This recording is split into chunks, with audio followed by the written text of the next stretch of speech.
अस्सलाम वालेकुम नाज़रीन। धरती टाइम्स सां गॾु आहियां अब्दुल अज़ीज़ जतोई। नज़र विझंदासीं ताज़ा तरीन हेडलाइंस ते। रिपोर्ट शामिल करियूं था असांजे नुमाइंदे सिकंदर मुगेरी जी बागड़चा थाणे जी हद में झले कलवाड़ीअ जे कलवड़ बिरादरीअ जे माण्हुनि तरफ़ां पाक किताब ऐं नियाणियूं साण करे बागड़चा जे जतोई बिरादरीअ जे ज़ुल्म ऐं सिंध पुलिस जे तरफ़ां कार्रवाई न करण ख़िलाफ़ सखर में एहतजाजी मुज़ाहिरो कयो। उन मौक़े ते कलवड़ बिरादरीअ जे माण्हुनि चयो आहे त गुज़िरियल 19 तारीख़ ते जतोई बिरादरीअ जे रिजब इमाम अली ढोल आदम एतबार ऐं दीदार अनवर महबूब समेत 15 खां वधीक हथियारबंदनि हथियारनि जे ज़ोर ते असांजे धनारनि खे यरगमाल बणाए मथां तशदुद करण लॻा।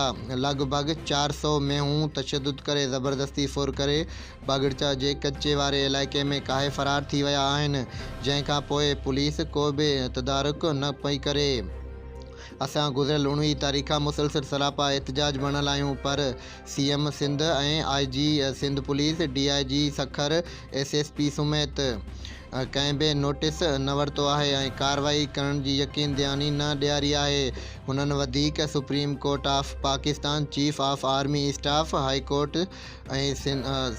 कोर्ट सिंध समेत आला इदारनि खां मुतालबो कयो आहे त ॾुहारनि ख़िलाफ़ कार्रवाई करे असांजे फौरी थियल मेहूं वापसि करायूं वञनि।